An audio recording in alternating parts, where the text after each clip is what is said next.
In 1997, a nurse named Teresa Reyes signed out after a 12-hour trauma shift at St. Augustine General Hospital. She never made it home. No accident, no struggle, just gone. They said she walked away, left her son, left her life. But 14 years later, her son found an elevator that led to a floor no one had ever mapped. And behind that door, her name scratched into metal and the truth they tried to erase. Before we start, hit subscribe to help uncover stories they tried to bury and make sure no name stays forgotten. My name's Julian Reyes.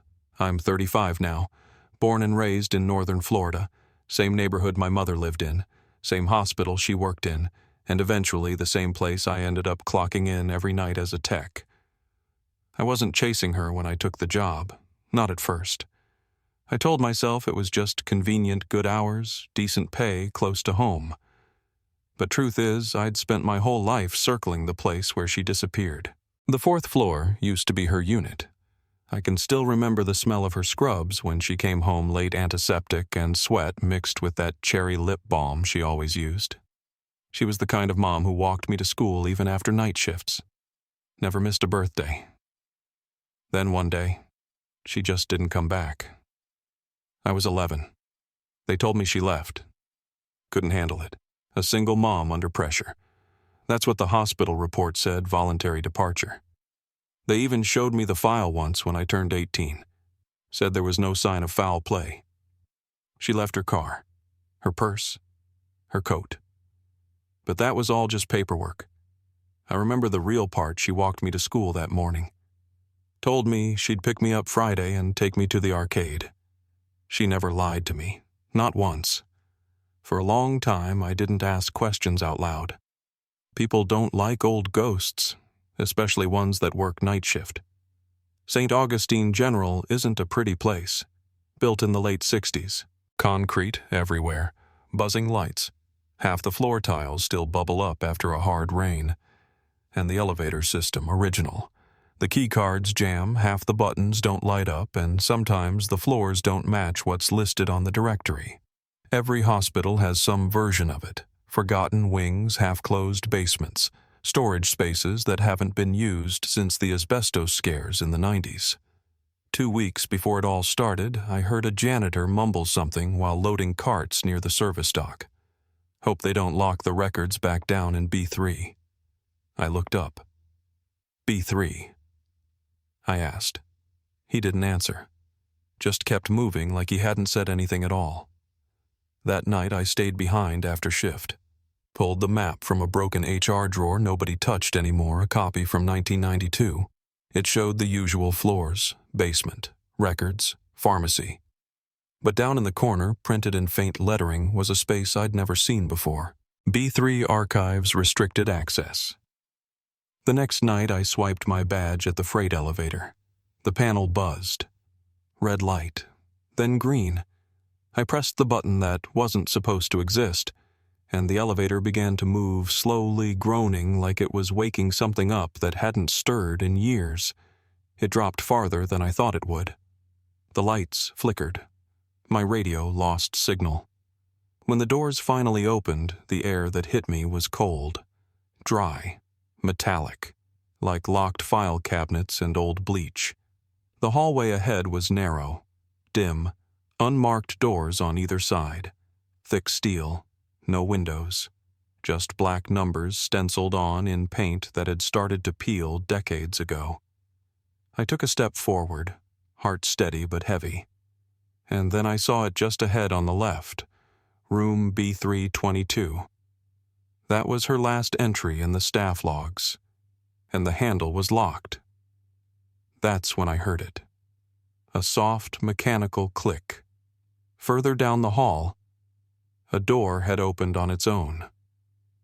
I wasn't ready, but I went anyway. The hallway didn't feel right. It was too still, not just quiet listening. Every footstep echoed longer than it should have. When I reached the door marked B322, the badge reader stayed red. I tried twice. Nothing. Then down the corridor I heard it. A sound like something shifting. Not loud, just mechanical, faint enough that I almost convinced myself it was old plumbing, or a rat. But when I turned to look, one of the doors further down the hallway was no longer fully shut. It had opened just a few inches. I moved toward it slowly. Room B321. It wasn't like the others. This one opened easily. No badge needed. Just a knob and a click. Inside the room looked like an interview space, 2 chairs, a desk, an old cabinet in the corner. In the far back, a wall-mounted monitor still hummed with static. It startled me. The fact that anything still had power down here didn't make sense. Then the feed blinked. A hallway. Not this one, but inside the hospital. Same faded tile. Same overhead lights. I was about to turn away when a figure stepped into frame. Female. Scrubs. Shoulders stiff, moving fast. She turned her head just enough for the camera to catch her face. I froze. It was my mother. Hair tied up beneath her cap. Same sharp cheekbones. Same nervous expression I remembered when she used to be late getting home and tried not to show it. The timestamp said 9:42 p.m., November 18th, 1997. 16 minutes after they claimed she left the building for good. Before I could process it, the screen went black. The hum cut out completely. No signal. I stared at the empty monitor, heart pounding. Then behind me, another sound. A click. I turned. The door to B322 was open. Just a crack. It had been locked. I hadn't touched it. The badge reader hadn't turned green. But now it stood ajar. Blackness behind it. No sound. Just that strange pressure in the air. The kind that makes your ears ring like a storm's coming. I should have gone back. Gotten someone. But instead I stepped forward and reached for my flashlight. The beam lit up a small room barely larger than a storage closet. A hospital bed folded up against the wall. Restraints still clipped to the frame. A single chair. A clipboard hung on a rusted hook beside it. I stepped inside. The air was colder. Still, and I could smell something beneath the bleach metal maybe. Something that didn't belong. I read the clipboard slowly. Subject Teresa Reyes, date November 17th, 1997 notes. Expressed paranoia, confusion. Feared being taken again. Recommended sedation. Transfer approved. Clearance obtained from admin. The note was signed by someone I'd never heard of, Dr. H. Kettering. I flipped the page. Subject refuses to admit prior treatment. Claims entire floor was created to disappear patients. Possible reference to decommissioned B4 wing. Urgent need to isolate. My mother wasn't sick. She had known something. Said it out loud. And this wasn't her patient file. It wasn't even logged in her chart. This was a backroom record, a decision made without her consent. When I turned to leave, I saw it near the base of the wall, a metal nameplate half painted over. I brushed it clean. Decontamination hold B3. It wasn't a recovery room. It wasn't even for observation. This was a containment cell. I didn't belong down here, not alone, not without backup. But before I could back away, a voice came from the corridor behind me. Not loud, not aggressive, just steady. Didn't think anyone even knew this wing still had power. I spun. A man stood at the far end of the hallway. Maintenance uniform. Late 60s maybe. Thin build. Close-cropped gray hair. His ID badge was flipped backward on his belt. He wasn't surprised to see me. "You must be Reyes's boy," he said. I didn't respond at first. Then I asked, "You knew her?" He gave a slow nod. Knew of her. I wasn't medical. I worked systems, climate control, power, whatever was still running down here. I stepped closer. "What is this place?" He looked past me. Used to be called internal routing, patients who didn't respond to treatment, or couldn't pay, or started asking questions. They got moved off the books. Down here. I felt my chest tighten. That's not legal. He didn't argue. "And my mom?" I asked. "She was the last one who tried to make noise about it," he said. "Came down here on her own, probably looking for proof. She never came back up." I stared at him. "You're saying she didn't leave on her own? She never left at all?" He said, his voice quiet. "They buried her story with the wing." He leaned against the wall like the words had taken something out of him. I was the one who locked it. Back then, they told us it was just another closure. Wing didn't pass safety standards. I didn't know someone was still inside. There was a long silence. He looked down at the floor. "Why now?" I asked. "Why tell me this?" He looked up. "I saw your name on the shift list last week. Figured it'd only be a matter of time before you found your way down here, just like she did." He pulled a small key ring from his pocket, held it out. "There's another room, end of the hallway, B330. They used to send everything there before the shredders. If there's anything left of her, it'll be in that room." He tossed me the keys. "No tags, no labels," he said. "But one of them still works." I caught them. They were heavy, old, worn. He turned to walk away. "Wait," I said. "Who are you?" He paused, then looked back over his shoulder. "Name doesn't matter," he said. I sealed the door. "But you're the one opening it." And just like that, he was gone. I stood there for a long time, just holding the keys. The elevator was silent behind me. No hum, no motion. Time didn't move down here. I turned on my flashlight and followed the hallway, room by room, past scratched doors and rusted handles. One had claw marks near the bottom. When I reached B330, a metal cart was blocking the door. I pushed it aside. The door stuck, but finally gave. Inside, rows of old filing cabinets, rusted desks. A monitor in the corner screen cracked, but in the far cabinet, a drawer labeled Final Transfer 1997. I opened it, and there she was. Teresa Reyes, RN, hold, transfer, classified O3A, witness detainment. And at the bottom of the folder, 3 words stamped in red eraser: relocation, cleared. She wasn't unstable. She wasn't sick. She knew something they didn't want her to remember. And she wasn't the only one. I stayed up the rest of that night in the staff break room. Didn't clock out, didn't move much, just sat there with that folder in front of me like it was still warm from the cabinet. Teresa Reyes, witness detainment, eraser cleared.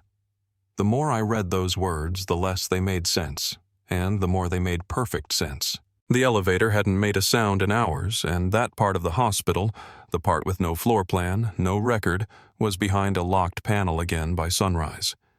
I knew I couldn't keep this to myself. Not anymore. If even half of what I found in that cabinet was real, then someone else needed to see it. I showed up at the administration office just after 8 a.m., still wearing the same clothes from the night before. The woman at the front desk looked me over like I was lost. "You look like hell," she said. "I need to see structural files from the 90s, blueprints, archive access." I held up the folder like it might prove something. She didn't even glance at it, just raised an eyebrow. "You have clearance, no. But I have reason." She stared at me for a second, then stood up and said, "Wait here." 5 minutes later, I was downstairs in the records room with a retired engineer named Cal. He came in twice a week to help sort old documents. 70s, maybe. Wire glasses. A ballpoint pen clipped to his pocket. He didn't ask a lot of questions, just started pulling drawers. "You said B4. "Yeah." He gave a small grunt. "That's a ghost level. You've heard of it. We ported the plans back in '82. Never activated. Wasn't on public record. Funding dried up. They scrapped it before launch." He pulled out a rolled blueprint, sealed in plastic, and laid it out on the long table. I leaned in. Floor by floor, it all lined up B1, B2, B3. and below that faint pencil lines. Hallways, 2 rooms, no labels, no elevators leading there. Just one note scrawled near the center in tight, neat handwriting. Subhold C, audio closed. Loop, I pointed. What is that? That's isolation, Cal said quietly. Soundproofed chamber. No lights. Built to contain people who weren't supposed to be heard. I didn't say anything after that. I already knew what that meant. Back upstairs, I didn't go to admin. I walked straight to the hospital chapel. It was a small room tucked behind radiology. My mom used to sit in the back row before every shift, hands folded, eyes closed, not really praying, just still. I sat in the same pew. Light poured through the stained glass blue and red across the floor. I held the photo I'd pulled from the desk drawer in B3. My mom standing in a hallway marked B4. Her face was older, hair streaked with gray. A slight frown, hand pressed to the wall like she was trying to remember it, or forget it. I whispered her name out loud just once. Teresa. No answer, but it didn't matter anymore. I knew she hadn't just vanished. She hadn't left us. She'd been taken. And whatever had happened, it hadn't stopped in 1997. It was still moving underneath all of this. It took me 2 hours to find the mechanical shaft listed in the blueprint, tucked behind a panel in a part of B2 that hadn't been repainted in years. The keyhole was still there. Red paint flaked around the edges. I didn't have the key, but I knew who did. That night, I waited in the corridor outside B3. Around 1 a.m., I heard the wheels first. Maintenance cart, slow footsteps. Then I saw him again, the older man who'd handed me the keys before. He didn't look surprised. I figured you'd be back. I held out the blueprint. I found the shaft. He looked at the page, then at me. You want the key? I nodded. If that's what it takes. He reached into his wallet and peeled something off the back of an old photograph. A small metal key, clean but worn. I never turned it in, he said. Didn't feel right. I took it. You might find things you don't want to see, he added. Down there. It wasn't just about making people disappear. It was about turning them into no one. Emotional suppression. No light. No sound. No contact. Just memory and silence. I asked him why he stayed all these years. He didn't answer right away. Then finally, because I helped build the cage. The service shaft was cold. I stood there with the key in my hand for longer than I want to admit. The panel clicked when it turned. Gears shuddered behind the wall like old lungs trying to breathe again. The cage door slid open, just wide enough for one person. No buttons inside, just gravity and rust. I stepped in. The ride down was slow, mechanical, the kind of quiet that made your ears ring. When it stopped, the lift groaned and opened to a hallway that didn't look like it belonged in a hospital at all. Low ceiling, damp air. Emergency strips along the baseboards flickered like dying coals. Pipes snaked the walls like ribs. A broken gurney lay sideways near the first junction. One wheel still spun. I passed a viewing window that had been shattered. Inside, chairs bolted to the floor, all facing a blank white wall. No projector. No speaker. Just structure. This was where people were sent to forget. At the end of the corridor, a steel door with no markings. A camera above it torn from the ceiling wires hanging down like veins. I tried the handle. It opened. Inside was nothing. No furniture. Just a bed bolted to the floor. A chair beside it. Mirror on the wall 2-way. Cracked in the upper corner. I stepped in. And that's when I saw it. Carved into the concrete next to the bed, Teresa Reyes, and underneath scratched over and over again in uneven lines, I remember, I remember, I remember. I ran my hand over the letters. They were real, dug in deep. This wasn't a name someone added later. It had been made from inside the room. Then my flashlight flickered, buzzed, died. The room went dark. Click. The overhead lights surged to life, and on the other side of the mirror in the observation room, someone was standing. Female. Thin frame. Long gown. Gray hair pulled back. Her face was shadowed but familiar, enough to make my heart stop. She stepped closer, stared at me through the glass. I moved toward it, pressed my palm against the mirror. "I'm here," I said. "I found you." She lifted her hand, matched mine. No smile, no change in her face. But she moved with purpose. She mouthed 3 words. I read them once, then again. They're still here. The light snapped off. Mirror dark. Footsteps pounded outside the door. I turned. Another figure passed by the window. Then another. The handle behind me rattled, locked, and somewhere in the dark, a voice low. Male. "You shouldn't be here." Then, hands up. The door slammed open. Flashlight in my eyes. "Get down. Now." It was security. And just like that, the investigation wasn't mine anymore. They didn't press charges. I think it was the folder, the photo, the blueprint, maybe even the look on my face. I don't know. But after a few hours of questioning in a second-floor admin room, they let me go with a warning and a thick silence no one wanted to break. Detective Ava Morgan had been called in sometime after security pulled me out of B4. She was calm, didn't say much at first. But I watched her face when I handed her the folder, my mother's folder. The tape. The still from the surveillance camera. She didn't brush it off. She didn't say I was mistaken.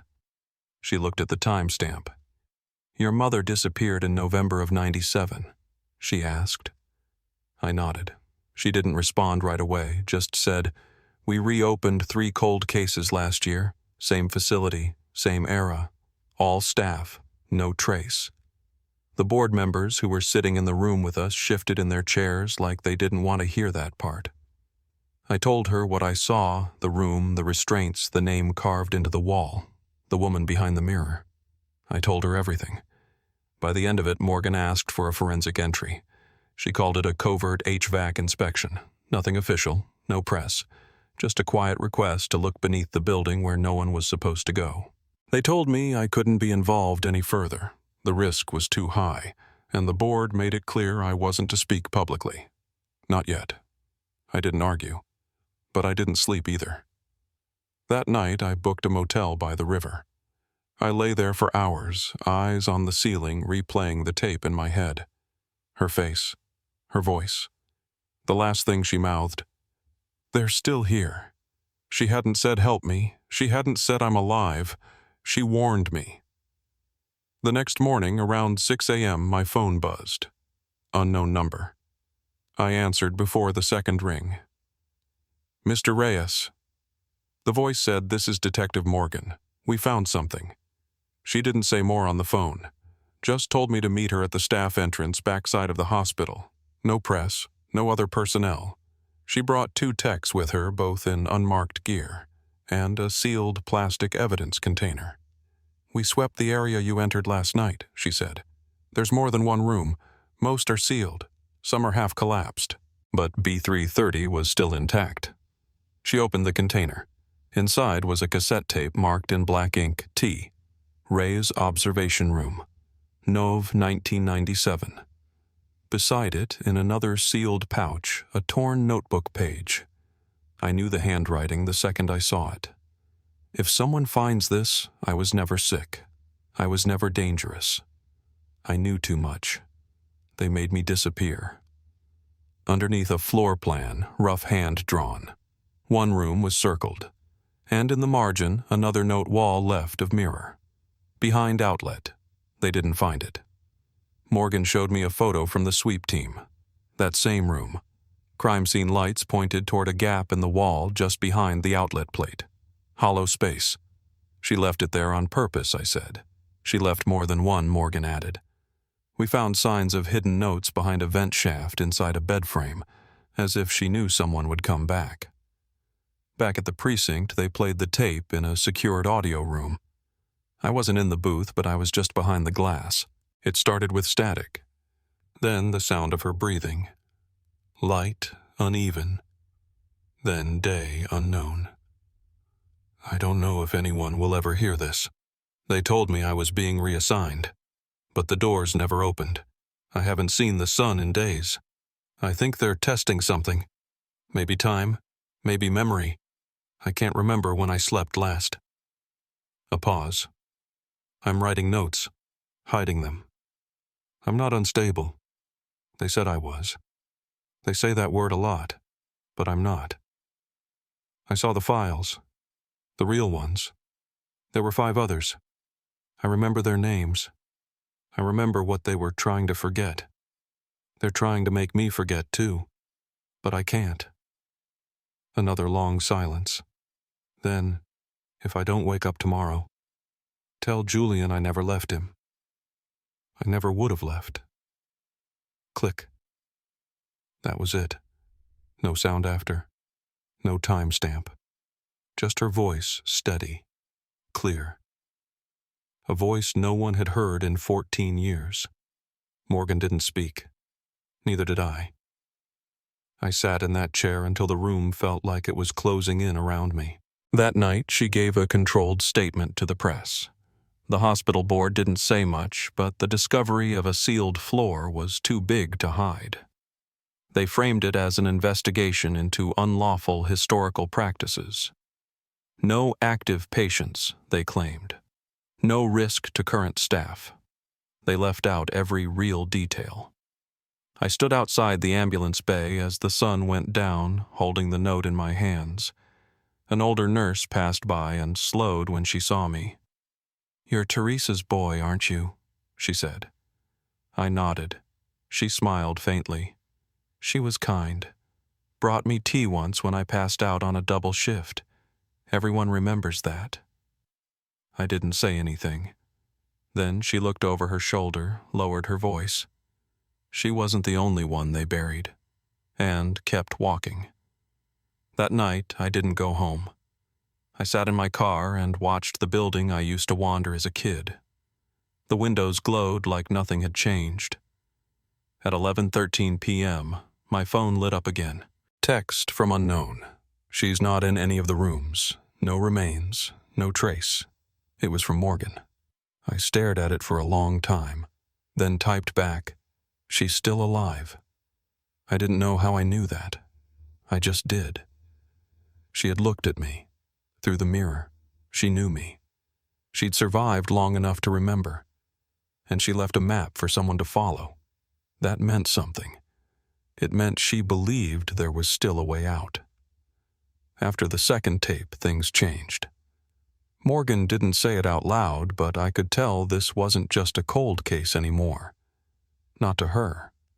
The handwriting, the voice on the recording, the floor no one wanted to talk about. It had all started to settle into something real, something active. But it still wasn't enough to bring her back. That week, the sweep teams focused on B4. They ran scans for organic trace, checked the walls for voids, opened every door they could reach. I wasn't allowed down there, not officially, but I stayed close, brought coffee, took long walks that ended outside secured hallways. I kept my badge on me just in case. On Friday morning, Morgan called. "We need to look at that blueprint again," she said. "There's something off." I met her in a back room on the second floor, one of the debriefing offices that hadn't been used in a while. She already had the map laid out. She pointed to a small notation handwritten in faint pencil. Near the edge of the B3 level, where the mechanical shaft ended, was a margin note almost completely erased. B3T, no floor plan, no room count, no elevator buttons, just those letters marked beside the others like someone had added them after the original drawing was done. This wasn't part of the official file, she said, but it was drawn by someone who had access. T for what I asked. Transition, she said. Maybe temporary. Or testing. It didn't match the rest of the blueprint. There were no lines, no walls, no entry points. But someone had thought enough to mark it. That same day, I went back down. I waited until after 1 a.m. The security presence had dropped to minimal, just a roving team and one tech guarding the old lift entrance. I came in through the side corridor the way the maintenance man had shown me.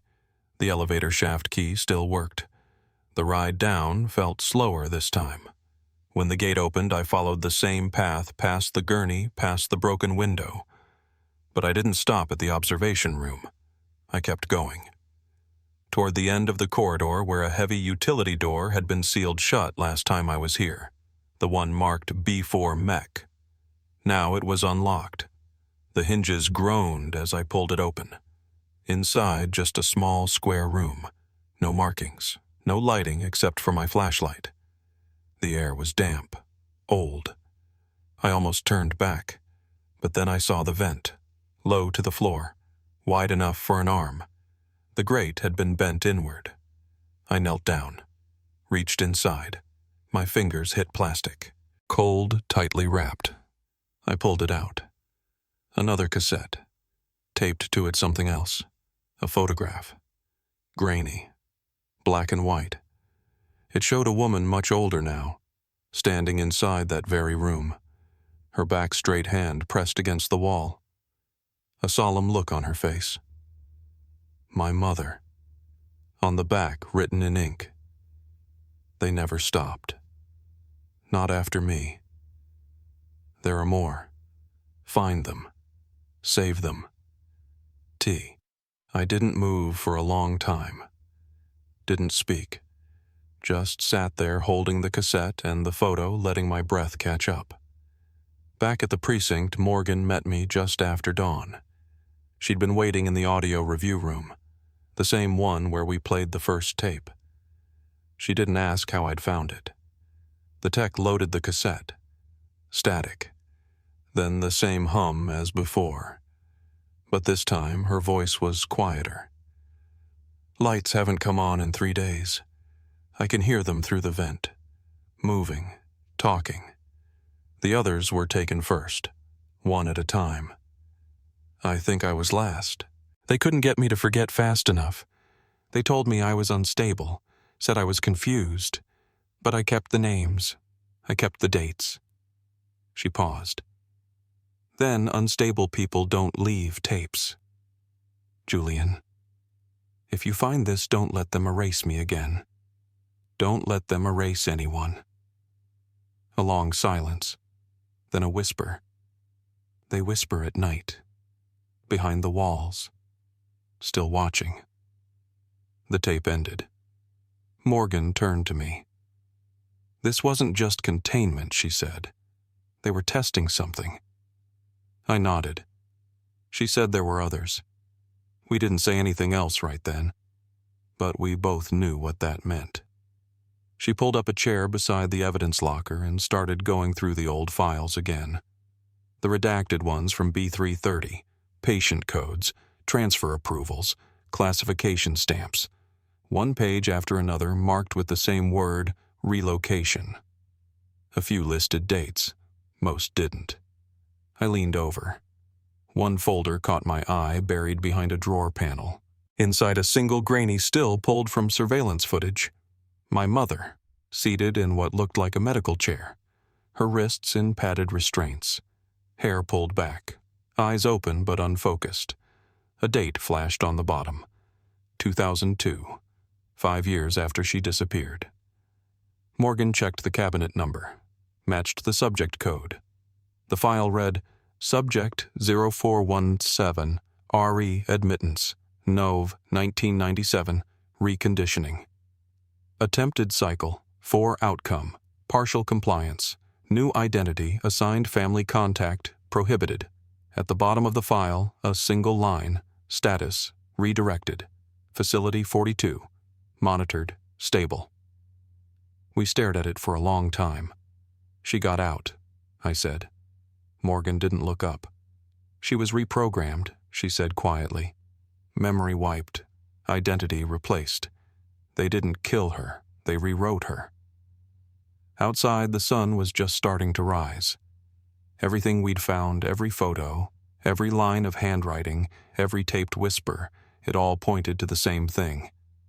My mother hadn't vanished. She'd survived, and someone had helped her forget. We didn't wait for clearance. By then, Morgan had seen enough to know how fast things disappeared when they passed through official channels. Requests went missing. Records got sealed. Doors that were open one day came up welded the next. We were standing in the basement control room just off B2 when she found the dial. It was a backup control panel for the old freight elevator manual override only. Each floor setting was marked with faded paint B1, B2, B3. But just above B3, there was a faint notch. Unmarked. Could be the black level, she said. I didn't say anything, just nodded. She flipped the switch. The elevator door groaned as it opened. The lights overhead flickered twice before settling. We stepped in together, no crew, no techs, no protective gear. Just her badge and my key. The lift began to rise, past B3, past where the ride should have stopped. It slowed, then clicked into place. The doors opened into silence. The corridor was long and clean, unlike anything on the lower floors. The tile was bright but dulled by time. The lighting came from overhead strips, half of them flickering or dead. It didn't look abandoned. It looked hidden. "This isn't old," Morgan said quietly. "It's maintained." We walked in. The hallway split after 20 feet. 2 signs, both painted in stenciled black. Data control. Re-entry. We followed the one on the right. At the end was a door, heavy, reinforced, the kind used for pharmaceutical storage or radiation rooms. It had already been propped open with a broken floor sign. Inside, rows of medical lockers, lab chairs, supply bins. All recent. I walked toward the center of the room. There, bolted to the floor, was a restraint chair, padded cuffs, fixed headrest, a screen on the wall directly in front of it. The monitor was on. Faint glow, static shifting behind a security overlay. Then the screen flickered. A video started playing. A woman was strapped to the chair. Face turned away at first. Then slowly she looked up. It was her, my mother. Older, gaunt. Her hair pulled back. Her eyes open but distant. A line of text rolled across the bottom of the screen. Subject 0417E. Status. Successful redirect. Morgan steadied me as my knees nearly gave out. The video kept playing. There was no sound, just a voiceover pre-recorded. Male clinical. Subjects moved from B4 to black level will undergo memory modulation. Loop therapy protocols initiate after sedative compliance. Voice access restricted. Identity overwrite applied in cycles. Reintroduction to society considered only upon 4th cycle stabilization. The screen went black. I turned to Morgan. She didn't say anything, just moved toward the lockers and began opening drawers. In the 3rd unit, she pulled out a file folder, labeled only with a code. 04177RE. She handed it to me.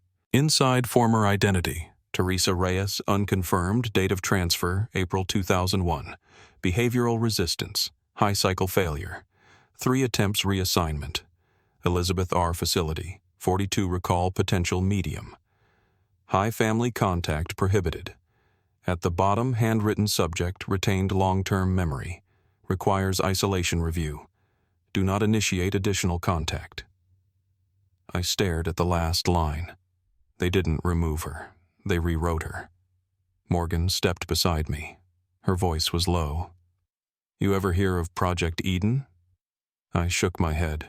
She reached into her notebook and pulled a printed page, early government language pulled from a declassified audit.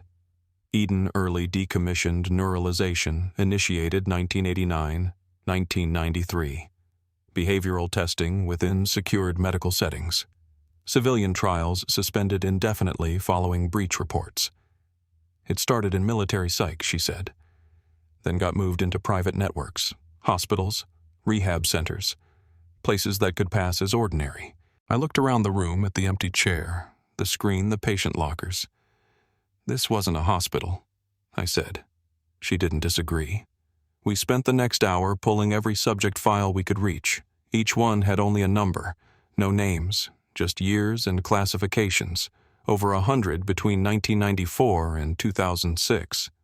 I found one marked with a red tag cleared for reintegration, another marked failed, relocation denied, the word non-compliant written in marker across the file spine.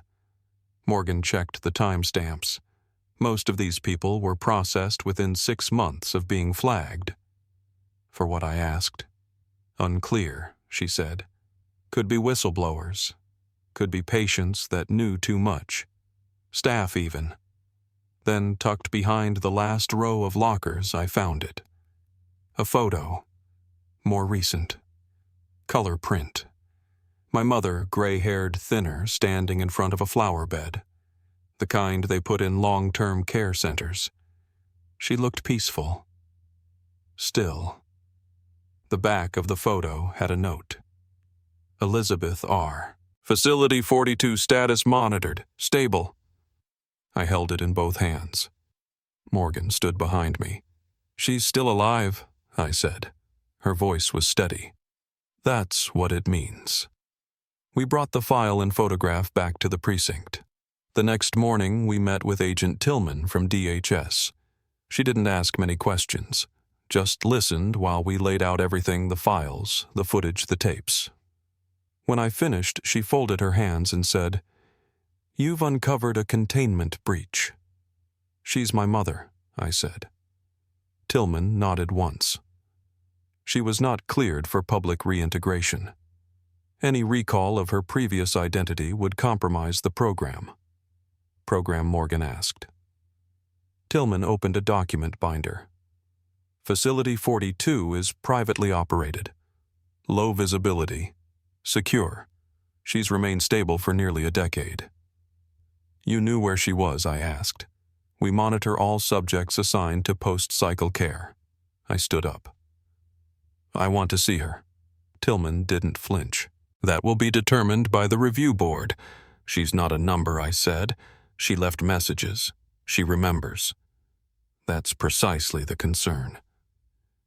Morgan stepped forward. He has a legal right to request contact.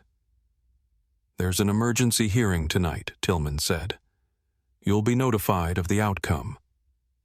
She left the room with the file in her hand. That evening, I sat outside a courthouse in a jacket that didn't feel warm enough. Morgan was beside me flipping through her notes. Neither of us spoke. At 8:26 p.m., the doors opened.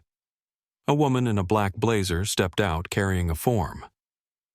They've approved supervised visitation, she said. I took the paper. 3 hours north, room 9, East Wing, facility 42. We left before sunrise. 3 hours north. That's what the form said. Facility 42, a long-term care center operating under private contract. Low visibility. The kind of place that didn't have a website or a sign on the road. I rode in the back of a government SUV. Morgan sat beside me, her badge-clipped low notebook on her lap. Behind us, Agent Tillman didn't say much, just tapped at a tablet and occasionally spoke into a headset too quietly to hear. I brought the folder with me. The photograph, the tapes, her handwriting. The road out of town curved through pine and low hills, narrow highways, a few scattered houses, miles of silence. When we pulled through the gate, the building looked nothing like the places I'd come to expect. No barbed wire, no security towers, just a long white structure behind a line of manicured hedges, painted shutters. A wooden sign that read Willow Heights Recovery in pale blue lettering. Flowers lined the walkway. It felt staged. Still. Inside, the receptionist barely looked up. "Room 9, she said. "East wing. End of the hall." I followed the corridor. Each step felt too loud. The walls were lined with pastel artwork, birds, trees, gardens. Calming things. Generic. Meant to settle you. Room 5. Room 6. 7. 8. I stopped at the door. Room 9. Morgan rested her hand lightly on my shoulder. "Take your time." I didn't knock. I opened the door slowly. The room was small, clean, bed, chair, dresser, a single window that overlooked a flower bed blooming with spring azaleas. She was sitting by the window, back turned, pale blue sweater, hair pulled into a loose braid. I stepped in and closed the door behind me. "Mom," I said. She didn't turn. I walked a little closer. "It's me. Julian."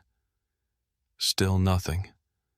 Then she looked over her shoulder, eyes soft, searching. She gave a polite smile. "Hello," she said gently. "Do I know you?" My throat tightened. I tried again. "I'm your son." She paused like she hadn't heard it, then shook her head. "I don't think so." Her voice was kind, steady. "I don't remember having children." I pulled the chair from beside the bed and sat across from her. I laid out the items slowly. The photo from the locker, the cassette tape, the page she'd written years ago. Her eyes moved across them. She reached for the note, read it once. Her fingers trembled slightly. "This is my handwriting," she said. She looked at the photo, touched the edges. "Where did you find this?" "In the hospital," I said. "You left it. For me." She didn't speak for a long time, just stared out the window, then back at the items on the table. "They said I was dangerous," she murmured, "that I needed to forget." "You weren't," I said. "They told me I was sick. You weren't that either." She looked at me longer this time. Her gaze lingered on my face. Then she reached forward slowly and touched my cheek. "You have his eyes," she whispered. I nodded. "Yeah, I do." Tears welled in her eyes. They didn't fall right away, but they came. She cried quietly. No shaking, no gasping. Just silent tears she didn't know she still had. They gave us an hour. Most of it we just sat there. She didn't remember everything. Not names, not full events. But there were fragments. The smell of cinnamon bread, the sound of a child laughing, a gold bracelet she thought she used to wear. "Ellie," she said softly. "That was one of them, wasn't it?" I nodded. "Your daughter." She nodded back as if remembering the shape of the name in her mouth. When it was time to go, I stood up. I wasn't ready, but I knew I had to. She gripped my hand before I turned. "Will you come again?" she asked. "I'll come every day." Outside, the breeze had picked up. The flower beds rustled in the wind. Morgan leaned against the SUV, arms crossed. "She knew you," she said. I nodded. Part of her did. That's more than most get. I looked back at the building. "She survived it," I said. "Yeah," Morgan said. "But it took something from her." Behind us, Tillman was already speaking into her headset, probably preparing the internal report. I didn't care. Not then. Later that week, B4 and Black Level were both shut down under federal order. The records were sealed for audit. Staff re-interviewed. The hospital issued a statement blaming past oversight. They didn't mention my mother by name. But I knew what she'd done. She remembered. And she left a path for someone to follow. Facility 42 was shuttered less than a month later. The official memo called it a strategic dissolution of contracted care. But inside the precinct, we knew the real reason. Tillman said it without saying it. Too many people had seen the tapes, the files, the room. It couldn't be hidden anymore. The audit teams came in quietly. 2 from Washington, 1 internal, and 1 independent. They weren't wearing agency jackets, just carried thin briefcases and unmarked folders. Morgan and I were asked to stay quiet during the investigation. No media, no formal statements, no contact with staff or families listed in the recovered files. It was part of the agreement. We didn't break it, but we didn't disappear either. Morgan requested a federal witness log on Facility 42. It took 2 weeks to get approved. When it came in, it listed 37 individuals transferred into memory modulation care since 1996. Only 14 had been released back into civilian life. Of those 3 were confirmed dead. 4 were unreachable, the rest missing, or listed as location withheld. There was no follow-up from law enforcement, no state-level charges, just internal reports, some reassigned, others quietly retired. I kept the folder with my mother's name in a fireproof box under my bed. She still didn't remember everything, but when I visited, we'd sit by the window and she'd sometimes hum the same tune soft-low like she was recalling something older than words. One afternoon I asked if she remembered a bracelet, a gold one shaped like leaves. She touched her wrist. "Yes," she said slowly. "That was from my mother. You used to wear it every day." "I did," she asked, then smiled. "That sounds right." It was enough, but not for everyone. One of the nurses from Black Level, Anthony Rhodes, turned whistleblower that summer. He'd been on shift rotation during the late 90s, stationed on the observation team. In a deposition, he described the process in detail: the tapes, the sedation cycles, the isolation tanks. He mentioned a name, Dr. Helen Carrick, a civilian psychologist contracted under an old DOD program. She'd been the one to implement the identity reset protocol, the one my mother went through. According to Rhodes, Carrick left in 2007 after an incident with a patient who tried to harm her during a session. No criminal charges, no formal complaint. But she hadn't been heard from since. Morgan found an old licensing record with Carrick's address, an apartment near Bloomington. We drove up together hoping for something. Anything. But the mailbox was empty. Windows shuttered, and the landlord said she hadn't paid rent since 2012. Vanished, like the rest. By fall, the audit results were filed into a federal archive sealed marked non-public. We weren't given access. Tillman sent one last message before her clearance changed. "Closure comes in fragments. You got more than most." She was right. But justice felt incomplete. Still, there were shifts. Quiet ones. One by one, names from the file started resurfacing slowly. Not in the news, but in the form of care transfers. Facility 42 patients relocated to open clinics. Some moved home. Some to assisted living centers near relatives. There was no announcement, just movement. My mother was among them. She was moved to a smaller care unit just outside town. I helped pick the curtains, brought her books she used to love. Some days she remembered the plots, others not so much. But she liked the sound of the pages turning. "I used to read to you," she said once. "You did," I told her. And she smiled like she believed it. Morgan was offered a position in Washington but turned it down. She stayed local, said there were still too many gaps to leave behind. I knew what she meant. We went through the recovered tapes together one by one. Most were just static. One contained music faint piano looped over whispered affirmations. Another had a woman repeating a sentence over and over. "You are safe. You are clean. You are new." None of them sounded voluntary.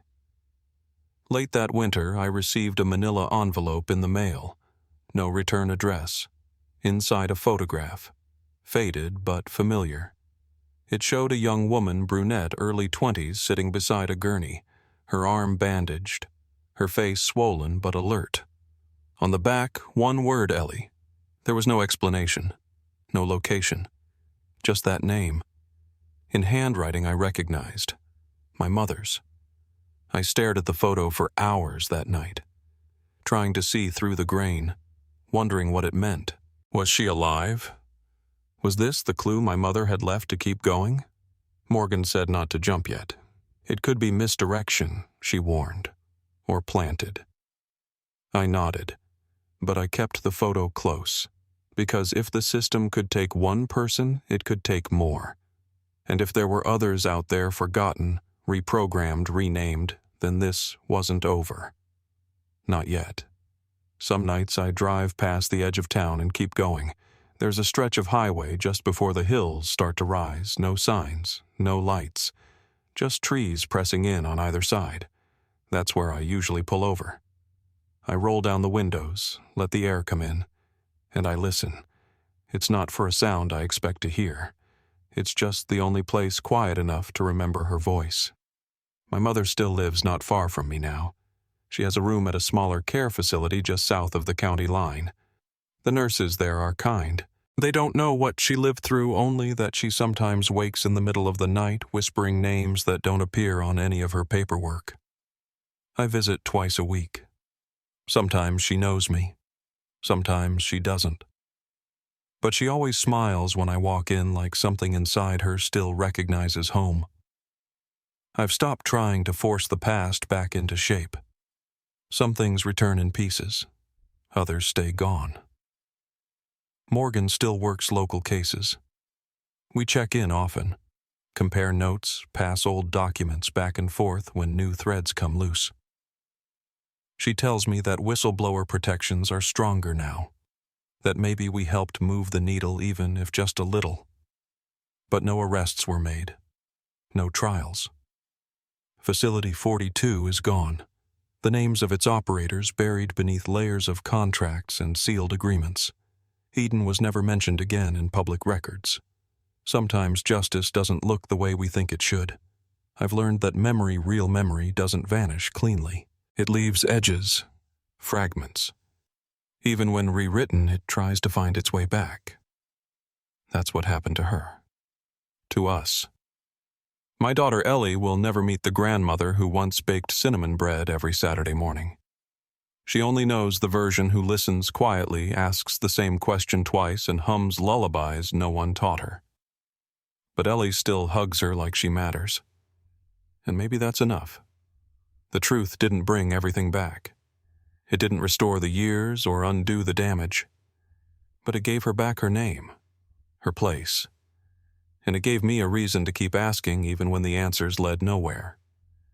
The last time I saw her, she reached out and touched my hand. "You came back," she said like it was the first time. "I always do." She closed her eyes, smiled, and said my name. Not sir, not you, not the visitor. Just Julian. That's when I knew part of her had survived what they tried to erase. And I'll protect that part for as long as I can. If you've listened this far, thank you.